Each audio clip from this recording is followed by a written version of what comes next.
All right, hey folks, I am live. A lot of you are probably on replay here. So if you're live with me, you can say hello in the comments, which is what I'm doing right here. And let me know where you're from and how you doing. Okay, and if you're watching it on replay, do the same because I'll be able to come in here later and answer any questions that you may have with respect to the topic of the day or with respect to anything else really real estate related or what the heck. If you want to know my answer to any other questions you have, go ahead, pop them in here. It might be fun. You might get a little surprise. So appreciate you joining the live and appreciate you checking out the replay.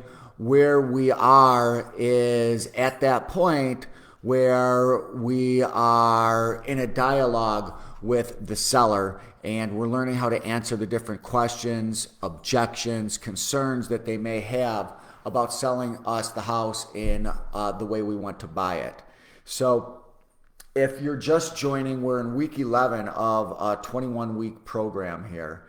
And what we've covered across the first 11 weeks is still available. I have them up in the events tab of this Facebook group. I think I have most of them, if not all of them, on the YouTube channel as well. I think you can look that up at YouTube/C/Joel Sangerman, or just look up Terms Daddy or Joel Sangerman YouTube. You should be able to find that. There might even be links in the Facebook group. But you should catch up if you haven't seen the earlier lessons, because we are going through a progression here so that it'll round out your understanding of how we can get a lot of deals done. And we can get a lot of deals done because the overall strategy is that we can buy any house from any seller in any market. We don't have to use any of our own money. We don't have to use any of our own credit. All we do have to do is learn the strategies that apply to the answers to the questions that we ask the seller.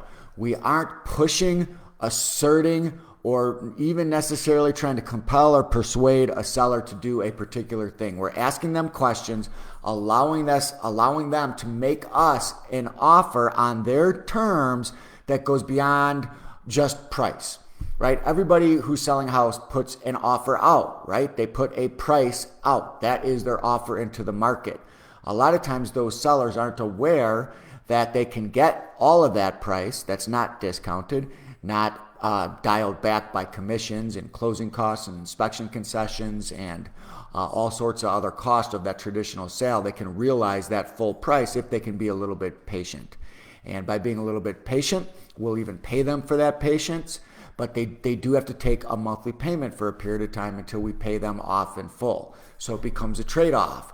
Do I want to get my money faster, but the amount of money I get is going to be less? I don't get all the amount of money that I've earned and the house has earned, because there's all kinds of fees associated with that, whether it's realtor fees, whether it's buyer's discounts, all the things that I mentioned, them paying their own closing costs, them having to pay prorations on taxes for a little bit longer period of time while they wait for something to go through escrow, or just close with us right away, but they don't get all the money right away. Now, if they're not open to this second alternative, they're going to end up selling that house where there's a realtor involved, because the pool of buyers who are all paying retail price and who are going to owner occupy the house and who are bringing in new loan proceeds, they're all using realtors. Why wouldn't they? Why wouldn't they? You'd be nuts not to, because it's free to the buyer. It's free to the buyer. The buyer gets driven around in a nice vehicle. They get taken to lunch. They get treated like royalty. And then, of course, the actual logistics of closing the property are handled for them. The appraisal is set up. The loan qualification is set up. The inspections are set up. They're operating within a regulatory framework. They feel safer. So why would they not use a realtor? They do. And because of that, the seller is going to have to acquiesce to the fact that they are going to pay a commission. And if they're going to do that, hey, well, we're the best game. If we're not going to buy the house, we're the best game in town as far as being able to represent you, and you will need representation. So if you're a realtor, then you get that listing, or you should have a realtor on your team as an investor. You push that listing out to your teammates, so to speak. And in that way, we're able to monetize any deal from any seller in any market, make a profit on it, and still do what the seller is most inclined to do. And along the way, we get a whole lot of investment deals. So I've walked you through that strategy in the first few weeks and all the different deal structures, the different ways that we can buy houses from sellers as an investor. And it's important that you understand that so that you can get to the point where you're going through the script, which is really the approach that we take with the seller. And the approach that we take with the seller is, hey, we'll buy it for cash. We'll buy it for cash, but we don't have a realtor representing us. So, we'd ask you to give us your best price, keeping in mind you're not going to have to pay a commission. What's the lowest price that you could give us if we came in with cash, don't need a new bank loan, close next week, that kind of a thing. And sometimes you will get deals where you want to buy them for cash because maybe it needs a certain amount of rehab. Maybe you can get this in a way that meets our criteria to pay cash, which is usually the after repaired fixed up value in pristine condition times 70% less whatever the repair costs are. That's the most we can usually pay in cash on a house. And most houses aren't going to meet that criteria, right? That's why wholesalers and rehabbers have to call, bing, get a deal. Whereas we have to call, we can make a deal with everybody because we can buy any house from any seller in any market because we have a full complement of strategies, a robust set of strategies. No matter what that seller chooses to do, as long as they're going to sell the house, if they stop deciding to sell the house, there's not much we can do there. But if they're going to sell the house, they will end up doing one of the things that we service and can monetize. So we just don't have to make as many calls. It allows you to increase your conversion ratio by a lot, and it also allows you to be consultative on the phone with the seller without having to push and prod to try to get somebody to go down on their price. And probably get into some conversations where people get insulted. You don't have to do that. Now, when somebody won't give you that price, it opens the door entirely for us to go down the road of what else we can do for them. Hey, I get it. We would normally come in and buy houses for cash, but it sounds like you want, every penny of what this house is worth, and you ought to get it, to be perfectly candid with you. But usually when we buy for cash, we're buying from more disinterested parties. It could be a bank. It could be some other kind of an entity who's willing to discount the house. You don't have to do that with your house, but I can still buy it and I can give you that full price, and it won't be dialed back by realtor commissions and price discounts and inspection concessions and all the other crap you have to deal with in a normal sale. And I'll even pay your closing costs for you. So I can still do that for you. The trade-off is that you do have to be a little bit patient, but I'll pay you for that patience. And what I mean is, if you'll just take monthly payments for a period of time, or let me lease it from you for a period of time, but give me the option to buy it during the term of our lease, then we can get you full price, and you'll get every penny of that full price, and you're not going to have to pay all these exorbitant fees that folks get siphon out of the equity that you and your house have earned. So is that something you're open to doing?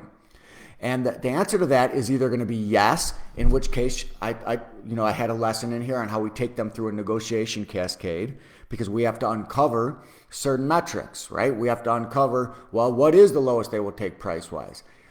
Do they have the house free and clear? Is there a mortgage balance on it?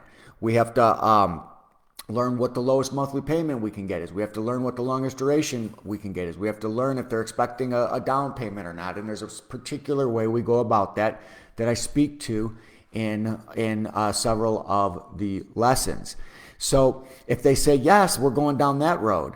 If they say no, then we might be pushing them into that piece where we talk to them about why they're going to need realtor representation, and we monetize it that way. If they say maybe, it usually takes us in to where they have questions. Yeah, I might do that depending on what the terms are. Can you explain it to me a little bit more carefully? They ask all kinds of questions. I've got 31 questions in here that we're going through over a 4-week period. We've gone through two weeks, so we're going to do 2 more weeks of this. But we've gone over things like, well, what do you mean by that? Well, wait a minute. How can I get another house if I don't get my money out of this one? As I rifle through these, you should be saying to yourself, hey, do I know how to answer these questions? And if you don't know how to answer these questions, at least go back and listen to the tape recordings here on how to answer them. But if you really want to get good at it, schedule a discovery call with me so that we can determine if coaching is the right fit for you, because it is very difficult to get deals done just by learning from these videos. I'm trying to do the best I can to give you as much free content as possible so that you can be successful even without coaching. But if I'm being honest, it's difficult, it's time consuming, and it's likely to lead to some mistakes if you go it alone. There's just no reason to go it alone when you have coaching available for, a pathetically low price, to be quite candid. You'll make multiples more on just one deal. And the people who come in my coaching program actually have a lifetime relationship with me because I don't want to scour the earth for deals. When you have a relationship with me, you get good at this. I get you really good at this. And then down the line, you're probably going to come across something that's, too big for your comfort zone. And we end up joint venturing on a deal together. Maybe you do, maybe you don't. I can just show you how to do it. But a lot of times people joint venture. And that's really what my mojo is I want to get people trained up well at this, develop trust with them, credibility with them. They've made a lot of money, and then when they hit that big deal, maybe they want to joint venture, and then I can make a lot of money doing that. So I'm not doing this out of the goodness of my heart, guys, even though I do feel like I have a good heart, right? There's a profit motive here, but the profit isn't the coaching. The coaching is pathetic in terms of the price.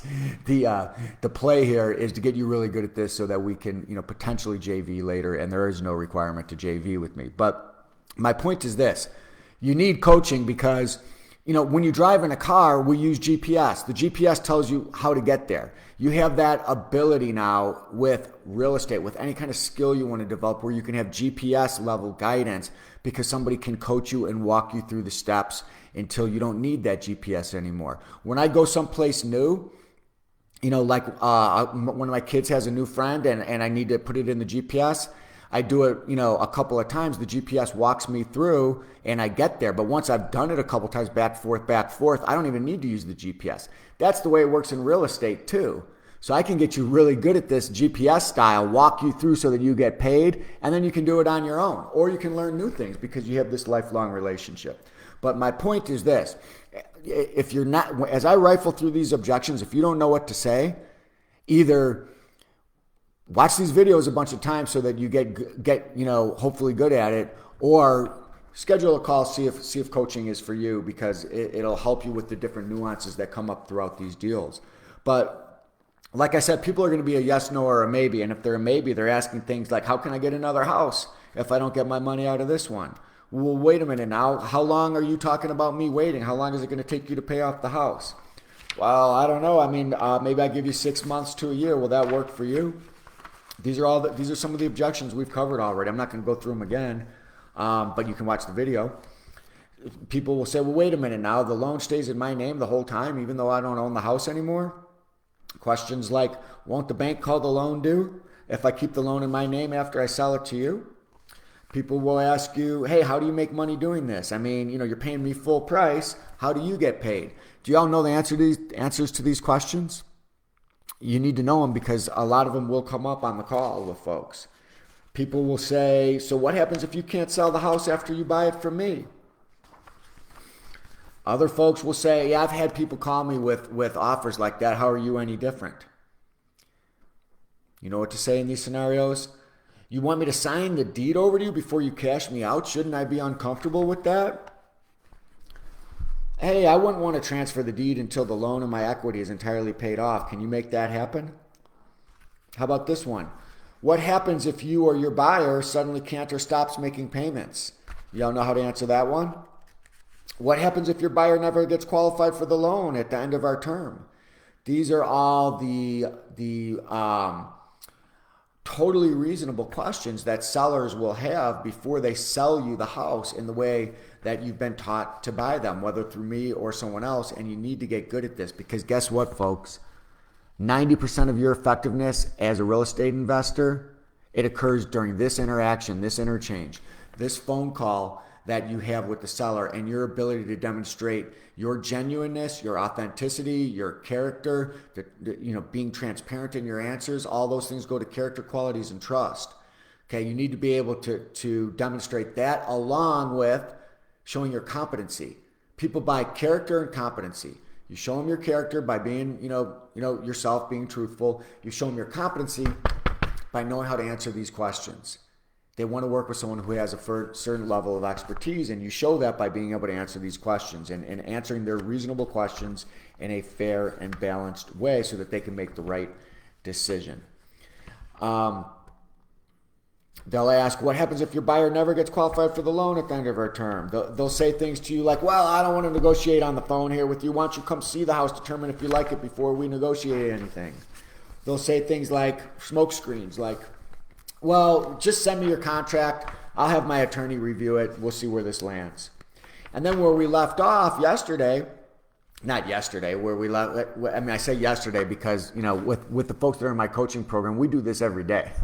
Monday night we do a call, Tuesday night we do a call, Wednesday night we do a call, Thursday night we do a call. It's all in a portal recorded where people can access it, and you're getting help every single day if you want it on whatever it is that's going on in your business and whatever it is that you're working on. You end up in a situation where you never have a day of your real estate life going forward where you don't have access to me personally, not one of my minions like all these other guys are doing where they push you off on an acquisition, just take a bunch of money for coaching, but you don't even get the coach, you get some paid employee.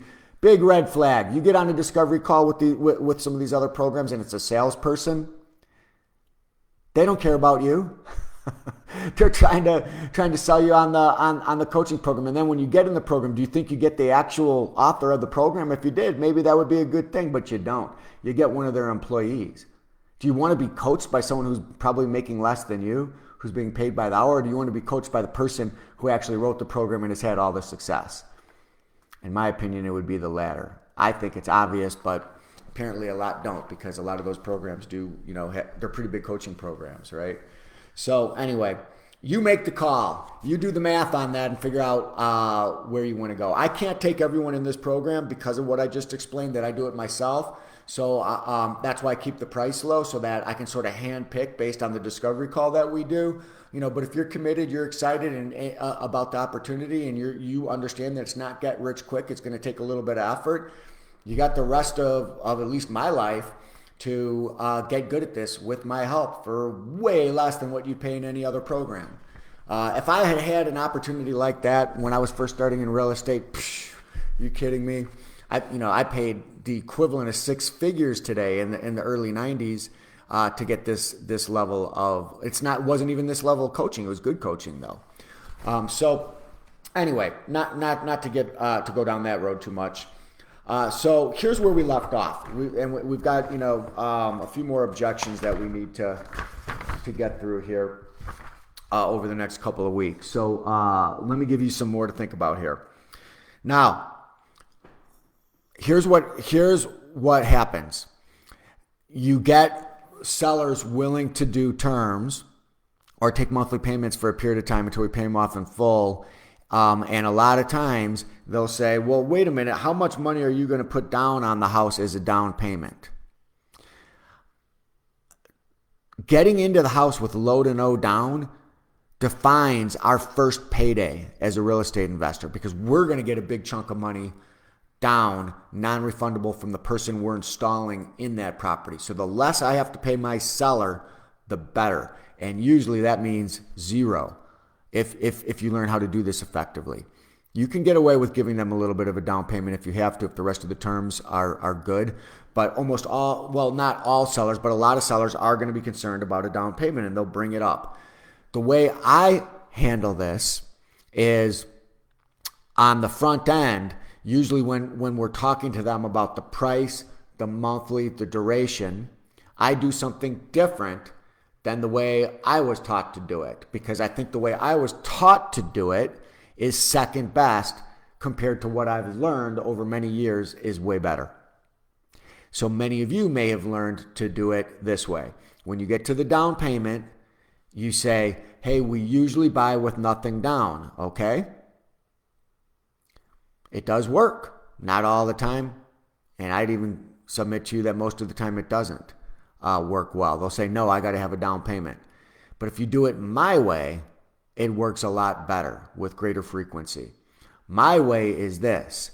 So you've talked about the price, you've talked about the monthly payment, you've talked about the duration. One more metric that you need, which is, if there's going to be a down payment or not. So what I tell people is that our price is $300,000.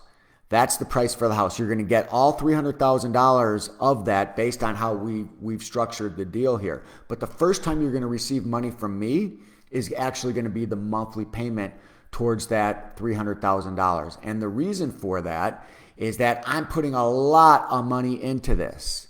Okay, I just said I'm going to pay your closing costs. I'm going to pay my closing costs. That's several $1,000s for you. That's several $1,000s for me. I'm also going to stage the property because I'm not going to live in it. I want to make it generically perfect. It's beautiful, lovely, design, decorations, everything. But I have to make it vanilla and generically perfect to attract the best buyer who will get us all cashed out as quickly as possible. So the staging also costs me thousands of dollars. And then because I'm going to be selective in terms of who I put in there, I'm probably going to have to make a couple payments on this thing to you before I actually start getting paid monthly while I'm getting them qualified for the loan that gets us all cashed out. So can you see I'm going to have a hell of a lot of money involved in this? You can see that, right? Cool. So that means that the first payment I'm going to make to you is going to be the monthly. Fair enough?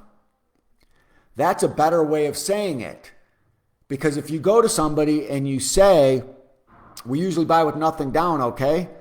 Everybody starts thinking, oh, one of these nothing down guys. Oh, I'm supposed to get a down payment. I got to get a down payment. You mention down payment, gonna be a down payment is what my experience has been. So you talk to them without using that nomenclature so they understand how the payments are set up. And it tends to work a lot better. Having said that, people will front run that, so to speak, and they'll say to you, as soon as you tell them, hey, I can buy this house full price, but we got to make you monthly payments for a period of time until we pay you off in full. Are you down with that? And they'll say, well, it depends. How much money are you going to put down on the house as a down payment? They'll hit you with that right away. If they do, cool. It's a great question. In fact, it's the first thing we ask of all our buyers because it's the most important thing to us. So I don't get mad when somebody asks me for that. They should ask me for that. We're going for the people who aren't as concerned about that. They want a certain price for their house and they're willing to take it in monthly payments. But when we put somebody in, we want a down payment. So it's reasonable for somebody to ask us, right? So I don't get mad or emotional about it. I just tell them basically what I told you. I say, so they say, they're going to say, hey, well, okay, it depends. How much money are you going to put down on the house as a down payment? And then I'm going to tell them, hey, well, look, we're putting a huge amount down. Because remember now, we're paying thousands of dollars for your closing costs, thousands of dollars for ours. We're going to be paying to spruce up the house a bit to attract the most qualified buyer who we're going to get financed the quickest so that both of us get cashed out. Also, we're going to have to absorb a few payments before we place our buyer. And that's quite a lot of money invested up front. Wouldn't you agree? Now, some people will agree. Others will say something like, well, I got to have a down payment regardless of all that. So can you give me at least 10% or 20% down, when we close? Probably too much for us, right? So I'll just ask them. I'll just ask them point blank. Well, look, you get the same amount of money, right? Whether it's split up or all at once. Given you get the exact same amount, you tell me what's more important to you, getting it split up or getting all of it as soon as possible. And maybe they'll come around your way. If they don't, we don't have to push them on it. Okay, well, maybe we can get you a down payment. If you're saying you have to have one, what's the least you could take? And if they're like at 20% or something or higher than that, I don't know if your house can afford that. So maybe we ought to talk about just a traditional purchase then. In other words, I don't think my market of buyers can absorb that right away. Otherwise, they'll just buy it for the traditional way usually. So we're sort of at that fork in the road where maybe this plan isn't the best for you. Maybe the traditional way is the best plan, in which case I can help you in that way as well. See what I mean, guys? Transparency, genuineness, authenticity, meet them where they are and plug them into the right box. You plug them into the right box, you're going to get a lot more deals done. Other people, maybe they only need a little bit of money down. And actually, I talked to you about how to deal with that earlier. When you go back and listen to the other tapes, when they need to get some of the money out of the property, there's other ways that can occur that we already went through. So nonetheless, we may take the deal, right? Even if they want 5, 10, 15, 20% down, we'll just write it up where we have 90 days to close. That gives us the ability. We've got a contract now. We've got the ability to go out to our market, see what the market will bring. We might find somebody with more, or we might find somebody with enough, but we just need to change the terms of the deal. We go back to the seller, renegotiate it, and create spreads across those metrics: price, monthly, duration, and down, so that we can still profit on the deal. And either we step aside, let our buyer close with our seller, and there's a technique that we're going to talk about how we do that in a few weeks when I start going through contracts.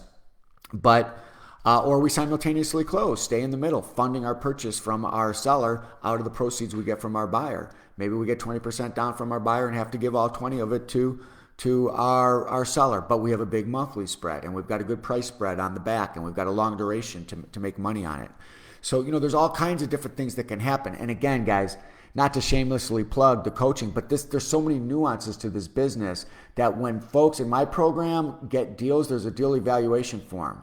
All they do is ask the questions, submit the deal evaluation form, and then we get on the phone and essentially go through the deal and construct the offer so that they know that they have an optimized potential deal with the seller. There's so many nuances that can come up that it's really impossible to learn thoroughly from videos. And I've got a lot of videos out here, but it's a struggle to put every single contingency that can possibly occur into a video. That's why having coaching is so much smarter, particularly, as low priced as it happens to be relative to, what are we talking about doing here? We're talking about making 5 and 6 figures on each deal up front, not to mention the monthly cash flow, not to mention the wealth building effect of actually having the property for a long time, potentially getting appreciation on the property even. It's to pay a little bit in coaching is a better return on investment than just about anything you can possibly do. So clearly I'm a big advocate for y'all doing that.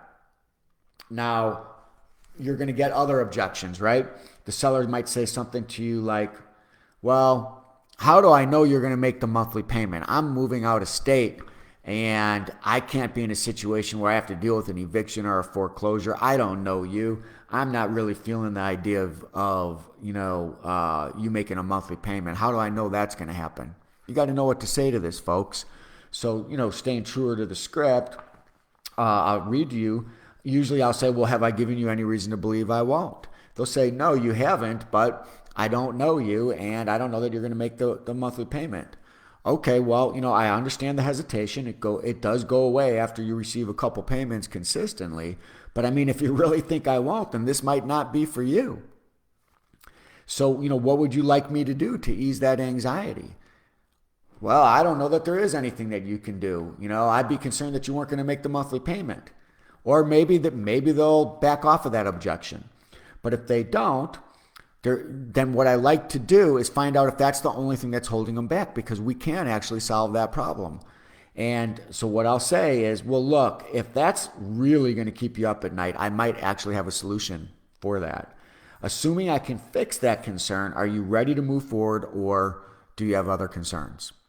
You want to get all the objections on the table before you start countering with things, okay? Because you don't want to just go piece by piece by piece. You'll be there all day.